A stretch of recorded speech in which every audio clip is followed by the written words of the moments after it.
morning, everybody. I am loving it. We are getting a ton of you rolling in this Monday morning. We are super excited to kick off our next round of Accelerate 90. This is the summer series. So thanks to all of you for filling up your coffee, whatever you've got, and joining us for what I think is going to be an awesome session. So we've got two really great guests here this morning. So I am really excited to introduce and welcome the fabulous Tricia Riberto.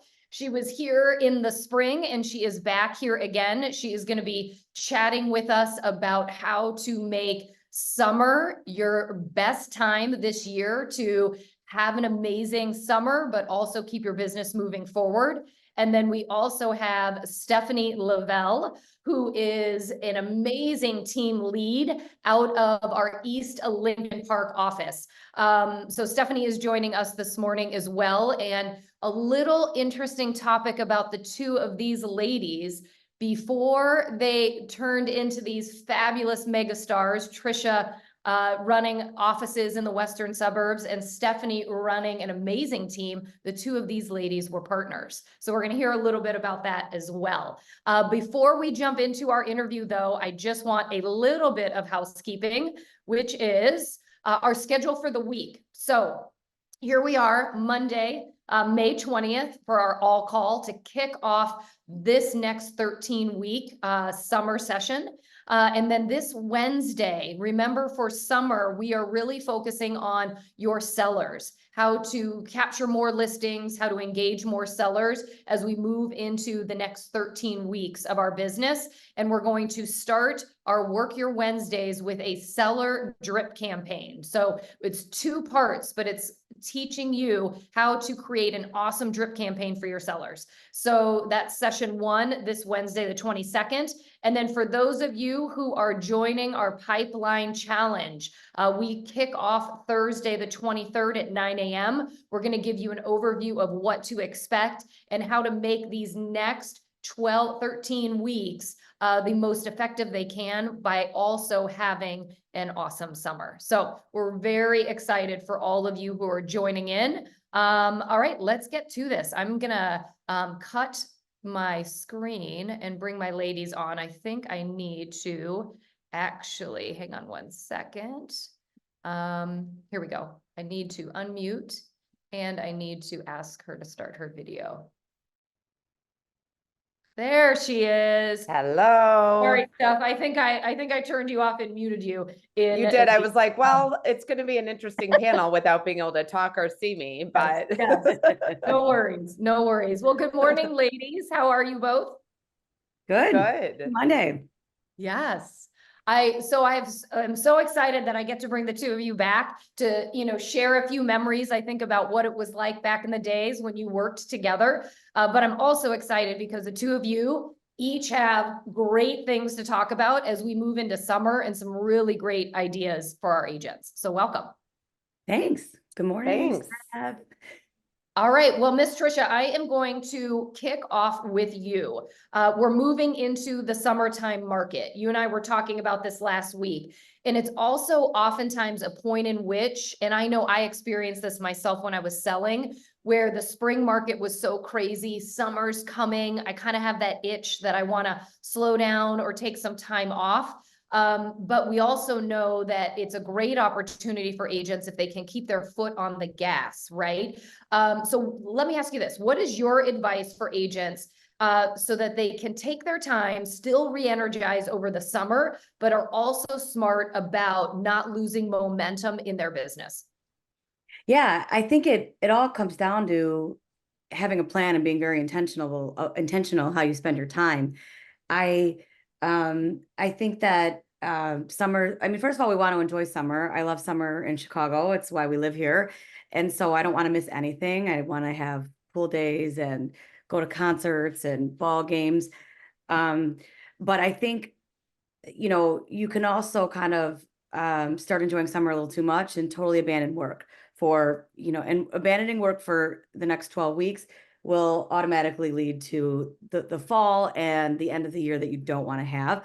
So what I think is most effective, especially when I was in sales and even during the holidays, I kind of subscribe to the same method. And it's, what do I absolutely have to get done this week, this month, this summer to feel like I gave it everything I needed to?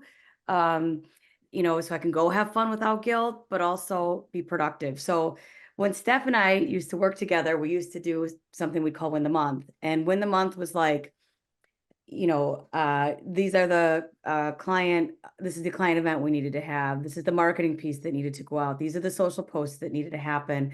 These are the calls that we needed to make. And so essentially in every category, whether it was prospecting, marketing, outreach, we would line out what we needed to get done. And we would come into the office, we'd meet early, we'd get our stuff done, and then we'd go have a good time. But I think we have a way of, you know, getting busy with life and putting all of those things off, which, I think that some of the hardest thing about being in sales is like, you're never done. There's always more you can do. And so if you set some goals, this month, this is what I'm going to do. This summer, this is what I'm going to do. And you go in, you get those things done and go home, go have a good time. We have worked very hard this spring. It hasn't always been easy. But we got to get the work done because I always think, I mean, I see it every year. The people that work through the summer, they have the good falls, and the people that take the entire 12 weeks off, come back a little scared. So, Yeah. Well, and Trish, we talked about this when prepping for this, but I think, we're so busy in the spring, right? And then summer comes and we're all sort of quiet and we wonder why we're sort of quiet. And I think, yes, we have some of that seasonality to our business for sure. But I think the bigger piece of that for everyone is that, in the spring, we're so busy that we're not doing these activities to win the month and to win the day. And so then we sort of, we scale back on that. And then summer is so quiet.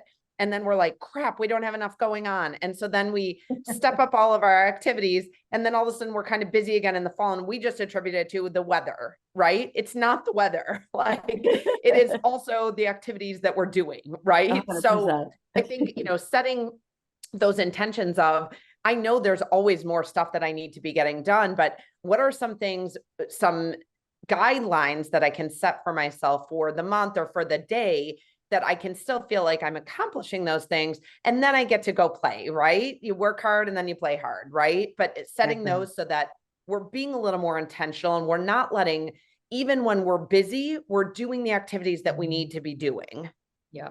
Yeah. And I love that too, because I think we talked about the idea of, don't just go into the office because you feel like you need to sort of just be there hanging out, right? I think sometimes we do that as agents, but I think in the summertime, Tricia, to your point, make your plan, make your schedule the night before or the week before, get into the office, do what you need to, be there, and check those things off the list, whether it's, some of the prospecting items, and then be out and about. You might still have to do showings and other things, but you've kind of knocked out, the stuff that you feel like you need to. And maybe to your point, don't overextend yourself. Like, don't set yourself up for failure, right? Don't kill yourself to have to do a million things. Just pick a couple of things that are going to continue to move the needle forward, right? Because I think sometimes as agents, we end up just feeling kind of defeated that we aren't getting anything accomplished. And then we kind of end up not doing anything, right?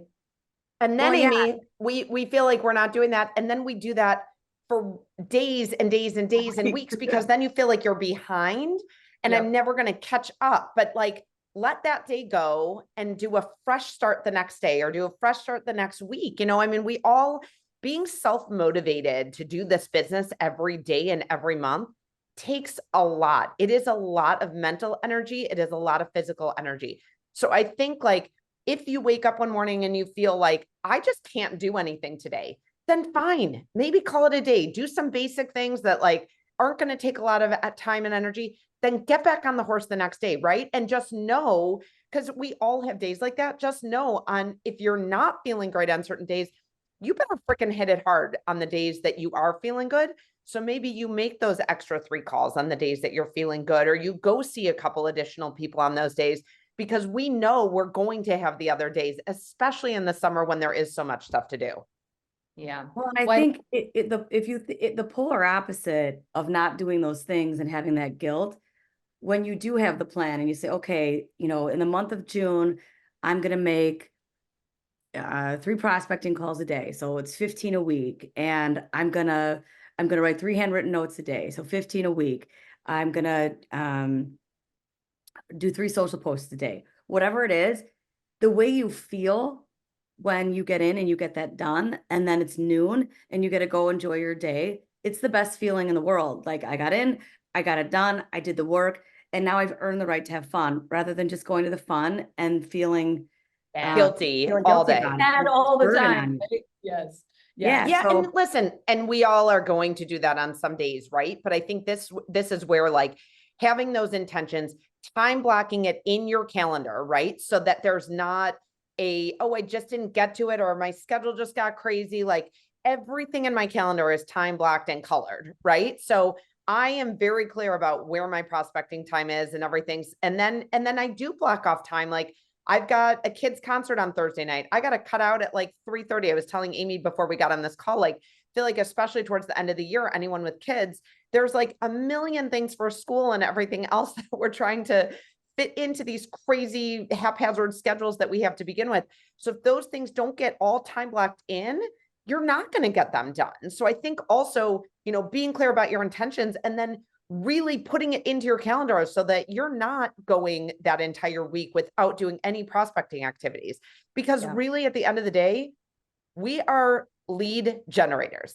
That is our number one job. So if we don't do any lead generation in a day, we didn't work that day. That's how I look at my business. If I did not make any prospecting calls today, I really didn't work today. I don't care if I put 5 deals together. I didn't work today. Yeah. All right. So I want to move into something else we talked about last week, which is right now, Stephanie, this is to you. Where are you maybe seeing agents are missing out on opportunity or making mistakes in their business? I know we talked a little bit about this, like missing a showing or just maybe not being as organized or as intentional, right? Yeah. Yeah. So, I mean, I had an interesting thing happen this past weekend. I was trying to schedule showings for Sunday, and we started scheduling. I think Demi and I started scheduling on Wednesday or Thursday, and we had the most difficult time scheduling for Sunday. And I'm not sure why, but I had 2 or 3 agents just say, like, we can't make it work. Listen, guys, we need to be doing the best job in representing our clients, right? Even if that means us taking less money on a deal, our job outside of prospecting is taking the best care of our clients. If you aren't going to be able to do a showing, if you're going out of town, or I shouldn't even say if, when you are going out of town, right? Because you need to be able to take time off as well. You need to have a backup plan in place. We all, this like flexible schedule, I can schedule for whenever I want people to schedule. Like, let's get rid of that. Like, people need to be able to come. If I'm asking for 1 o'clock on Sunday, I cannot come at 6 p.m. on Tuesday. Let's be clear, right? So you need to have a backup plan in place. Said amen. So yes. I mean, we need to raise the standard of our industry and be better than all of our competition, because I see so many agents not be able to accommodate showings because they're a single agent. You don't have to have a huge team. You don't have to have a permanent business partner, but you need to have a game plan in place. So if that is you team up with somebody to just help cover showings, if that is that you put it on the agent app and you just pay somebody to go do it, you need to do it. We have to do it. We are letting all of our clients down if we aren't doing that. So you have to have a game plan in place. So I think that is a huge piece. Put that game plan in place for having that. And then that's also, go ahead, Amy. Okay. I was just going to say, and I think that's important too, in a lot of times agents struggle with this because they're afraid of what the client is going to think, right? We've all started that before. We don't want them to feel like we can't handle the business ourselves, but this is also about us running our business and just laying the groundwork or setting the expectations, right? Because we can't always be there for everything, right? Correct. Exactly. And so I'll never forget. I think it's only been probably 5 years that I've admitted when I go out of town, you guys. I mean, that it's embarrassing. Like, I mean, these are like my own flaws, right? I had all these fears around, oh my gosh, my clients are going to think I'm going out of town. I'm not taking the best care of them. But now I set all the expectations up front, right? So when I go to my listing presentation, when I sit down with my buyers, which by the way, if you are not sitting down with your buyers at the beginning, that's also a whole nother issue, that you need to sit down with your buyers and have that buyer consultation. It will change your world, you guys. When I got in this business, I feel like so much was reactionary and always trying to sort of fix everything. Well, guess what? When we start running our businesses like a business and you set expectations up front with your sellers and your buyers, all of a sudden you're proactive on everything. When we actually make our calls every week to all of our sellers and all of our buyers, that's proactive. None of my buyers and sellers, I don't field any incoming calls pretty much from my buyers and sellers. I know that probably blows everyone on this call's mind, but because at the beginning, I say to them, every single Tuesday, you will get a call from me. If you have questions in the meantime, of course you can reach out to me. I am here to be your resource. But every single Tuesday, I will be calling you to give you an update on what is happening with your listing. And buyers, if you're out searching for properties, I will call you every single Wednesday. And I am so consistent about that, that all of those inbound calls that are at the most inopportune times, you just picked up your kids from school, you're running to get into an appointment, you're trying to sneak in a nail appointment, like they are all going to call during all of those times. And then you're going to feel like, oh my gosh, I'm losing control of my schedule. But we set these expectations up front. The same is true with the showings and everything else.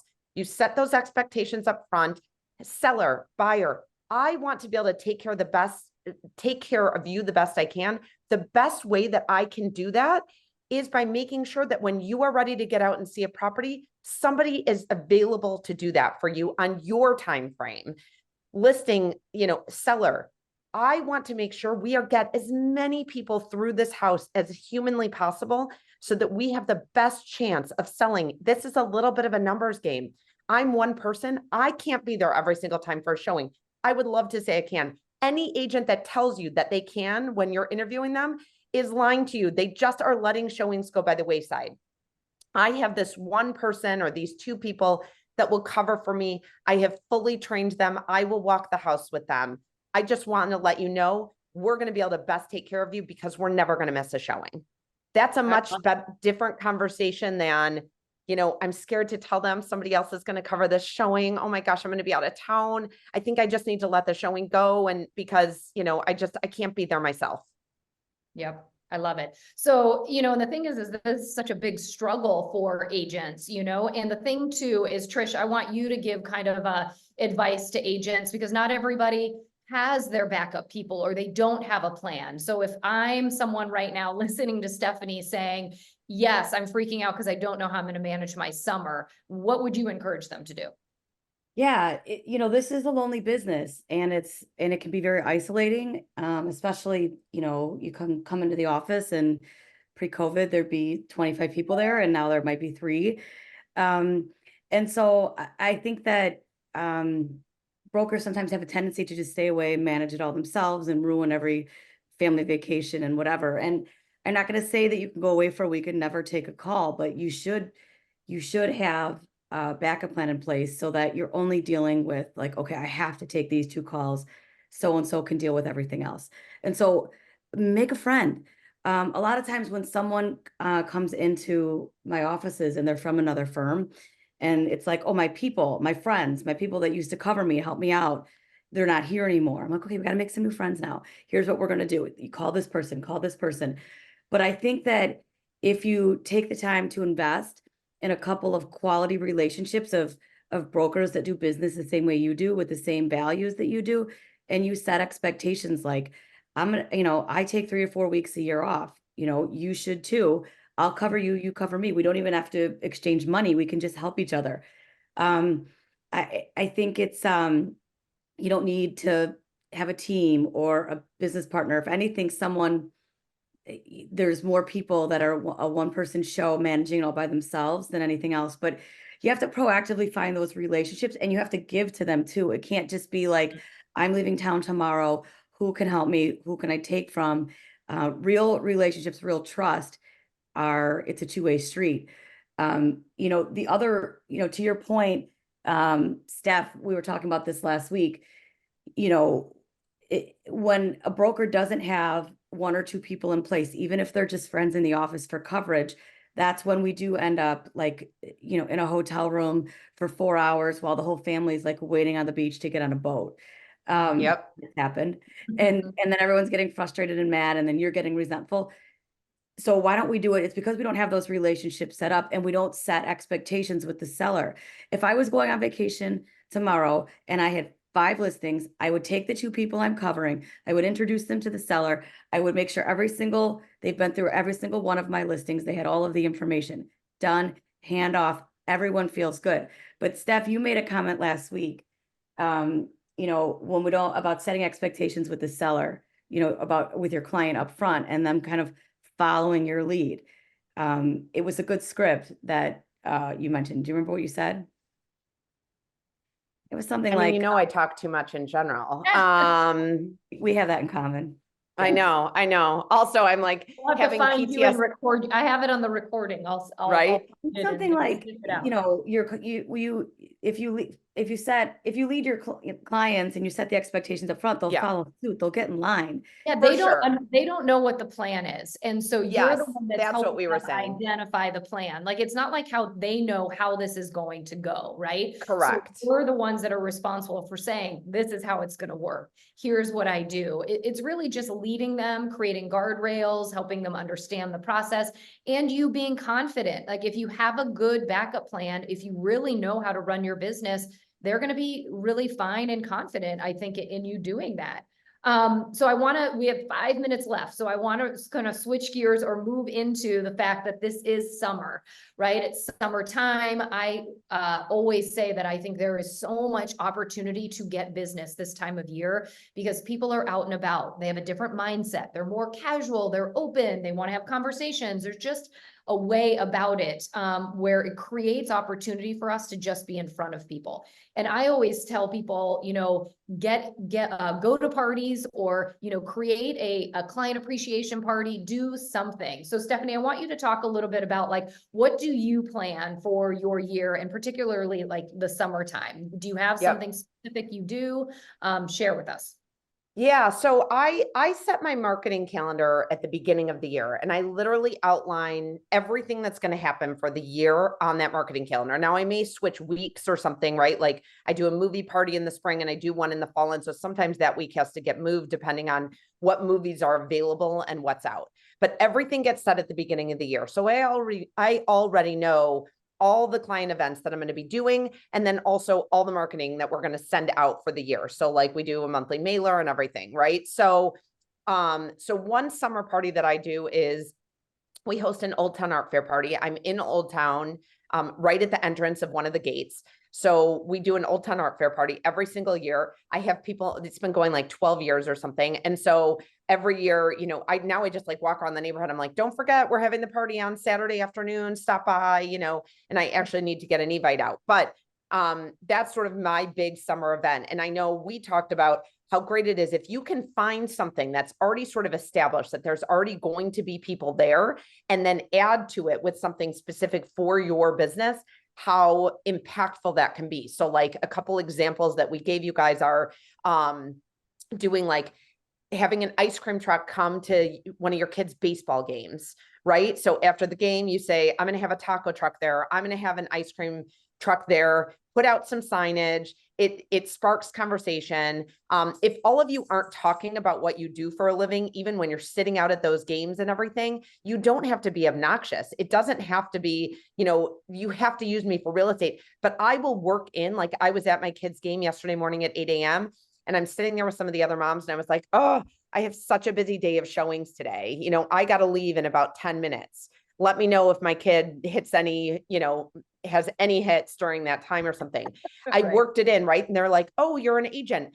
right? There's easy ways to work it into the conversation. We cannot be, and it happened the other night at the game, and I ended up in this deep conversation. They use Haley Westhoff for real estate. So I'm not capturing them as a client, but guess what? When they're talking to other friends and everything, and I've sat there and now given them all this advice on other stuff, I'm going to be top of mind for them, right? So I think we need to, but piggybacking on something that's already going on so that you can capture. And then the other thing to remember is we get very caught up in how many people are going to attend our events, right?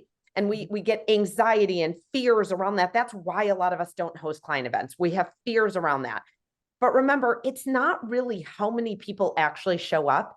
It's all the activities leading up to the event and all of the activities that you do after. So all the calls that you make to all of your clients to get them to come to the event, that's really the golden nugget, you guys. It's not how many people actually show up, which is why it's kind of nice if you can piggyback onto something. It'll look like a lot of people were there. It'll help your ego and, help you feel like it wasn't a failure. But really, it's that if you're making the calls, you're going to get people to come too. That's the other sort of, part here is that if you actually are doing the activities, which is why you're doing the client party, you will get people there and it will be successful for you. Yeah, it's amazing. Tricia, any last thoughts on people who are thinking about doing stuff this summer? And I love the idea, Stefanie, of, tagging on to something or doing something where you don't feel like you're sort of the Lone Ranger, right? Where everybody's coming just because of you. So Trish, any last thoughts on what agents can be thinking about, things just a little hint, things they can participate in if they want to get their summer rocking, like a pipeline challenge, 12 weeks, just saying. Yeah.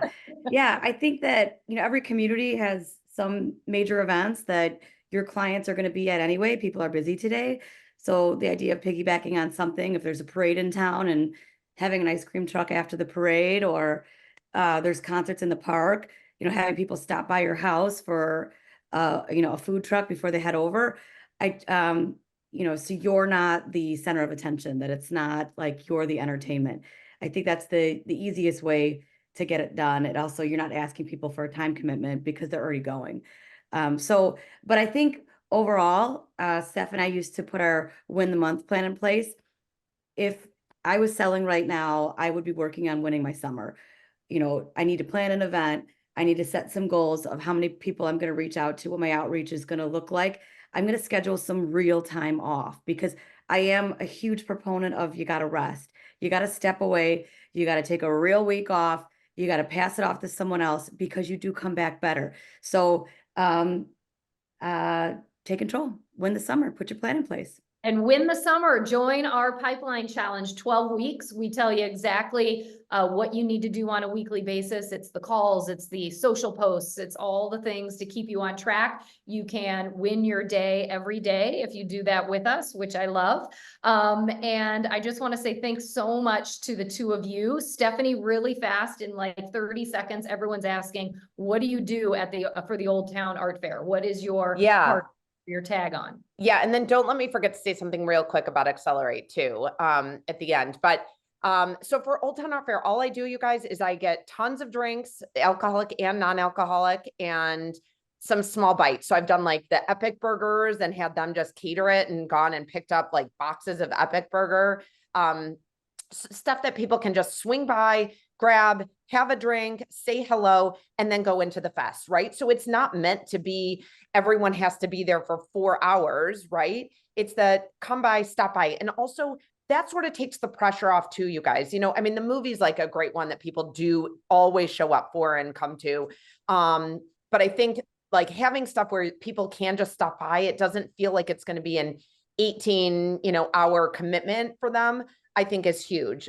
Yes, I do. I live at the fair entrance, one of the entrances. So that's why I do it, because I happen to live there. But all of the neighborhoods in our city do specific events, right? Where you can piggyback onto something. So the only other piece I'll say about Accelerate and about all this amazing stuff that Amy and the coaching and training team are doing, you guys, is at the end of the day, as motivated and as amazing as all of us are, the accountability piece is huge. And so having Amy and her team there to be that accountability factor for you really made all the difference in my life. I started professionally coaching about 6 years ago, being professionally coached about 6 years ago, and now I'm doing professional coaching. But what I have found with all of our students is that the accountability piece is the main difference. Because without it, we say we're going to do all of these things, and 4 weeks go by without us doing anything. So Amy has this amazing program that she's put together for all of you. Anyone who is not taking advantage of this, it's really kind of silly. It is there, it's free, it's amazing, and they have just incredible materials and everything else, and they're going to be that accountability piece for you. So join us this summer, Pipeline Challenge. Can't wait to see you all on Thursday. All right, ladies, Stephanie, Tricia, thank you so much. These were such great nuggets for people as they get ready to kick off an amazing summer. So I really appreciate you both. Thanks everybody for joining us this morning. Make it a great Monday. Let's kick off a great week, and we'll see you all soon.